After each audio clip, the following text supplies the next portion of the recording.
Welcome to the Tech Egg. Don't get scrambled. Enjoy the video. In this video, I will explain how to study trigonometric functions.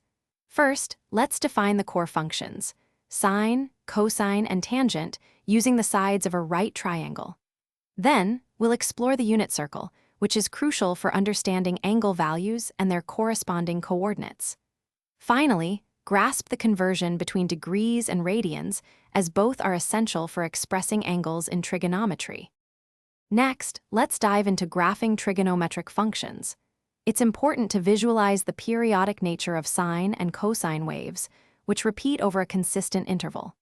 Learn to identify key features like amplitude, period, phase shift, and vertical shift, as these elements define the shape and position of the graph.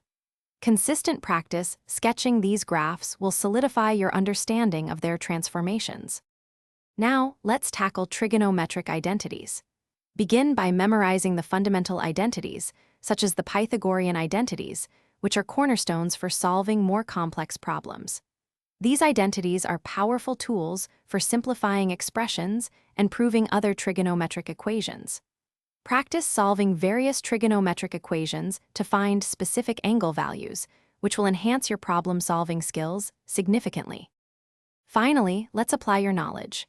Trigonometric functions are incredibly useful for solving real-world problems involving angles, distances, and heights. Consistent practice with diverse problem sets and examples is key to mastering these applications. Make sure to review concepts frequently to reinforce your understanding and build confidence in your trigonometric abilities. Keep practicing, and you'll see great progress.